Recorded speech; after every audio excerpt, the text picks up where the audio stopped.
নমস্কার। আজ আমি মঙ্গল দোষ বা মাঙ্গলিক দোষ নিয়ে কিছু বলবো। এটি বিশেষত বিবাহের পূর্বে দেখা হয়। বর অথবা কন্যার কুণ্ডলীর মধ্যে মঙ্গল যদি লগ্ন, চতুর্থ, সপ্তম, অষ্টম এবং দ্বাদশ ঘরে থাকে তাহলে মাঙ্গলিক দোষ হয়ে থাকে বা মঙ্গল দোষ হয়ে থাকে।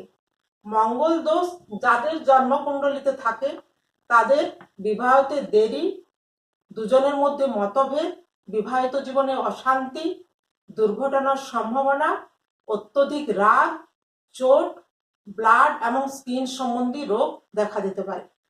এটি আর্থিক সমস্যা এবং পরিবারের উপরও প্রভাব ফেলতে পারে। যদি দুজনেরই মঙ্গল দোষ থাকে সেক্ষেত্রে এই দোষ ভঙ্গ হয়ে থাকে এবং সেক্ষেত্রে যদি দুজনের বিবাহ হয়ে থাকে তাহলে বিবাহিত জীবনে কোনো সমস্যা থাকে না। যদি দুজনের মধ্যে একজনের মঙ্গল দোষ থাকে আর একজনের মঙ্গল দোষ না থাকে সেক্ষেত্রে যার মঙ্গল দোষ আছে তাকে মঙ্গলকে শান্ত করার জন্য কিছু উপায় করতে হবে। যেমন মঙ্গলবার দিন হনুমানজির পূজা করতে হবে, সুন্দরকাণ্ড পাঠ করা দরকার এবং মঙ্গলবার দিন নুন খাওয়া চলবে না এবং ওই দিন ব্রত রাখতে হবে।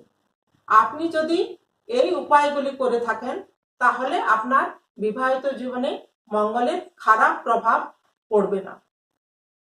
ভিডিওটি ভালো লাগলে আপনি অবশ্যই লাইক, শেয়ার এবং সাবস্ক্রাইব করবেন এবং কিছু জানার থাকলে কমেন্ট করে অবশ্যই জানতে পারেন।